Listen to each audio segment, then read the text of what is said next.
Hi friends, welcome to Selvi Ruby channel.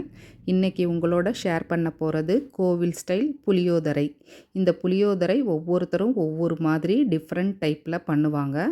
நான் அப்படியே கோயிலில் கிடைக்கக்கூடிய புளியோதரை மணமும் சுவையும் மாறாமல் பொடி அரைச்சி கோயிலில் எப்படி கிடைக்குமோ அதே மெத்தடில் பண்ண போகிறேன். இந்த ரெசிபி ட்ராவலிங்க்கெல்லாம் ரொம்ப அட்டகாசமாக இருக்கும். இது எப்படி பண்ணுறதுன்னு பார்க்குறதுக்கு முன்னாடி செல்வி ரூபி சேனலை சப்ஸ்கிரைப் பண்ணாதவங்க, புதுசாக பார்க்குற ஃப்ரெண்ட்ஸ் சப்ஸ்கிரைப் பண்ணிக்கோங்க. இப்போ வாங்க புளியோதரை எப்படி பண்ணுறதுன்னு பார்க்கலாம். தேவையான அளவு புளி எடுத்து தண்ணியில் ஊற போட்டு வச்சுருக்கேன். இது 1 மணி நேரம் ஊறட்டும். இந்த புளியோதரை செய்கிறதுக்கு ஒரு மசாலா ப்ரிப்பேர் பண்ணிக்கலாம். இதை பொடியை வறுத்தரைச்சி செஞ்சோம்னா அப்படியே பர்ஃபெக்டாக கோயிலில் கிடைக்கிற மாதிரியே அதே மணத்தோடையும் சுவையோடையும் இருக்கும். இதுக்கு தேவையான மசாலா கொத்தமல்லி, மிளகு, சீரகம், கடலைப்பருப்பு, உளுத்தம்பருப்பு, எள்ளு, வெந்தயம், வரமிளகாய், பூண்டு, 2 கொத்து கருவேப்பிலை.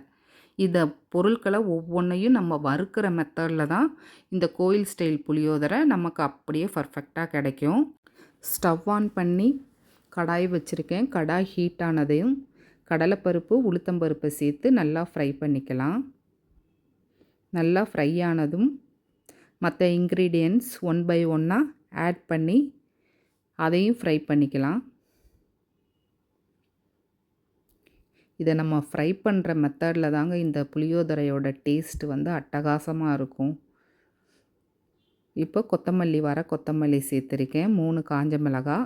அவங்கவுங்க காரத்துக்கும் அவங்கவுங்களுக்கு எந்த அளவுக்கு மசாலா தேவையோ அந்த அளவுக்கு இந்த மசாலாவை கூட குறைச்சி சேர்த்துக்கங்க.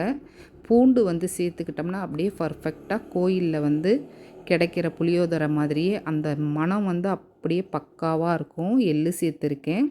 ஒரு கைப்பிடி கருவேப்பிலை. நல்லா இந்த கருவேப்பிலை பாருங்கள், நான் பச்சையான கருவேப்பிலை சேர்த்துருக்கேன். இது நல்லா இந்த ஹீட்லேயே இந்த அளவுக்கு நல்லா வறுபடணும். இது ஆறிக்கிட்டு இருக்கட்டும். இப்போ புளி பேஸ்ட்டு ரெடி பண்ணிக்கலாம். அதுக்கு தேவையான இன்க்ரீடியன்ட்ஸ் எடுத்து வச்சுருக்கேன். வேர்க்கடலை, கடலைப்பருப்பு, வரமிளகாய், கடுகு, உளுந்து, அவ்வளோதாங்க. இப்போ அதே கடாய் வச்சு கடாய் ஹீட் ஆனதும் சுத்தமான நல்லெண்ணெய் ஒரு 5 டேபிள் ஸ்பூன் சேர்த்துருக்கேன். எண்ணெய் ஹீட் ஆனதும் கடுகுளுந்து சேர்த்து அது நல்லா வெடித்ததும் ஒரு கையளவுக்கு கடலைப்பருப்பு, 2 கைப்பிடி வேர்க்கடலை, 2-3 காஞ்ச மிளகாயை சின்ன சின்னதாக கட் பண்ணி சேர்த்துருக்கேன். இது நல்லா ஃப்ரை ஆனதும் ஒரு கொத்து கருவேப்பிலை நல்லா தாராளமாகவே சேர்த்துக்கலாம். சேர்த்துக்கிட்டோம்னா ரொம்ப டேஸ்ட்டும் ஃப்ளேவர் ரொம்ப அட்டகாசமாக இருக்கும். இது நல்லா ஃப்ரை ஆகட்டும். இது ஃப்ரை பண்ணும்போது கேஸை சிம்மிலேயே வச்சிடலாம். அப்போ தான் நல்லா ஈவனாக ஃப்ரை ஆகும். இப்போ இதுக்கு கொஞ்சம் மஞ்சள் பொடி சேர்த்துக்கிறேன். மஞ்சள் பொடி அந்த பச்சை ஸ்மெல் போகட்டும். இப்போ கரைச்சி வச்சுருக்க புளி தண்ணியை ஆட் பண்ணிக்கலாம்.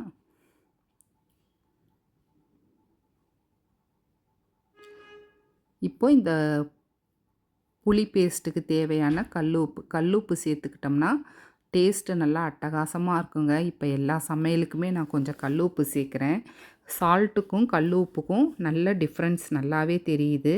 இப்போ பாருங்கள், நம்ம ஊற்றின தண்ணி பாதி அளவுக்கு வற்றி வந்திருக்கு. இன்னும் கொஞ்சம் நேரம் வற்றட்டும். இப்போ நம்ம ஃப்ரை பண்ணி வச்சுருக்க அந்த மசாலாவெல்லாம் இந்த மாதிரி கொரன்ட்டு நல்லா அரைச்சி எடுத்துக்கலாம். இப்போது புளி தண்ணி பாருங்கள், நல்லா பாதி அளவு வந்துச்சு. இந்த டைமில் நம்ம அரைச்சி வச்சுருக்க மசாலாவை இதோடு நான் சேர்த்துக்கிறேன். இந்த புளி சாதம் ட்ராவலிங்க்கு அட்டகாசமாக இருக்குங்க. நம்ம எங்கேயாச்சும் ட்ராவல் போனோம் அப்படின்னா முதல் நாள் நைட்டே இந்த மாதிரி புளி பேஸ்ட்டை ரெடி பண்ணி காலையில் சூடான சாதத்தில் மிக்ஸ் பண்ணி நல்லா பாக்ஸில் எடுத்துகிட்டு போனோம்னா ட்ராவல் அப்போ பக்காவாக இருக்கும் சாப்பிட. பாருங்கள், எப்படி எண்ணெய் பிரிஞ்சு நல்லா தெளிஞ்சு வந்திருக்கு. இது கொஞ்சம் நேரம் வச்சதுக்கப்புறம் இந்த அளவுக்கு நல்லா பேஸ்ட் மாதிரி வந்துருச்சு. இந்த மாதிரி நம்ம ஸ்பூனில் எடுக்கும்போது இந்த ஸ்பூனில் இந்த பேஸ்ட்டு ஒட்டக்கூடாது. அதுதான் இதோட பக்குவம். நான் இந்த புளியோதரை ரெசிபிக்கு இன்றைக்கி எங்கள் வீட்டில் பருப்பு வடை பண்ணியிருக்கேன். இதுக்கு சைட் டிஷ் இந்த பருப்பு வடை நல்லாயிருக்கும். அப்புறம் உருளைக்கிழங்கு மசாலா சூப்பராக இருக்கும். சரி, நான் இன்றைக்கி பருப்பு வடை பண்ணலாம் அப்படின்னு சொல்லிட்டு பருப்பு வடை பண்ணியிருக்கேன். அது எல்லாருக்கும் தெரிஞ்சது தான். இந்த புளியோதரை ரெசிபியும் எல்லாருக்கும் தெரிஞ்சது தான். தெரியாத பிகினர்ஸ்க்காக நான் ஷேர் பண்ணுறேன். பருப்பு வடைக்கு எப்பயும் போல் நம்ம கடலைப்பருப்பு வச்சு வெங்காயம், பச்சை மிளகாய், இஞ்சி, கருவேப்பிலை எல்லாம் சேர்த்து சூடான பருப்பு வடை எப்படி இருக்குது பாருங்கள். பார்க்கும்போதே சாப்பிடணும் போல் இருக்குது. வாங்க நீங்களும் நம்ம வீட்டுக்கு சாப்பிடலாம். சூடான வடை ரெடி ஆகிக்கிட்டே இருக்குது.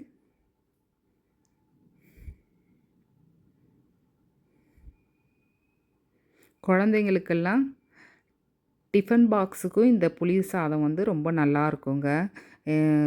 ரொம்ப பொம்பளை பிள்ளைங்கள்லாம் புளி சாதம் வந்து விரும்பி சாப்பிடுவாங்க. பருப்பு வடை பாருங்கள் எவ்வளோ கிறிஸ்பாக இருக்குன்ட்டு.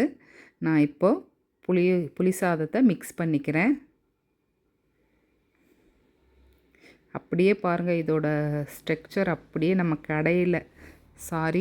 கோயிலில் கிடைக்கக்கூடிய புளி சாதம் அப்படியே கோயிலில் இந்த கலரில் தான் இருக்கும். சின்ன சின்ன அந்த பாக்ஸில் வச்சு ஒரு 25 ருபீஸ் அப்படின்னு கொடுப்பாங்க. சூப்பராக இருக்குங்க. கோயிலில் புளி சாதம் சாமி கும்பிட்டு அந்த புளி சாதம் சாப்பிடும்போது ரொம்ப அட்டகாசமாக இருக்கும்.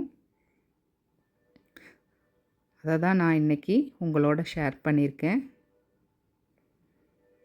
உங்களுக்கு இந்த வீடியோ பிடிச்சிருக்கா பிடிக்கலையா அப்படின்ட்டு என் கூட கமெண்ட்ஸில் ஷேர் பண்ணுங்கள். அப்படி பிடிச்சிருந்துச்சுன்னா செல்வி ரூபி சேனலுக்கு மறக்காமல் சப்ஸ்கிரைப் பண்ணுங்கள். உங்கள் ஃப்ரெண்ட்ஸ் அண்ட் ஃபேமிலிக்கும் ஷேர் பண்ணுங்கள். இன்னொரு நல்ல வீடியோவில் நல்ல கண்டென்ட்டோடு உங்களை மீட் பண்ணுறேன். பாருங்கள் புளியோதரை எப்படி சூப்பராக இருக்குது. தேங்க்யூ, பாய்.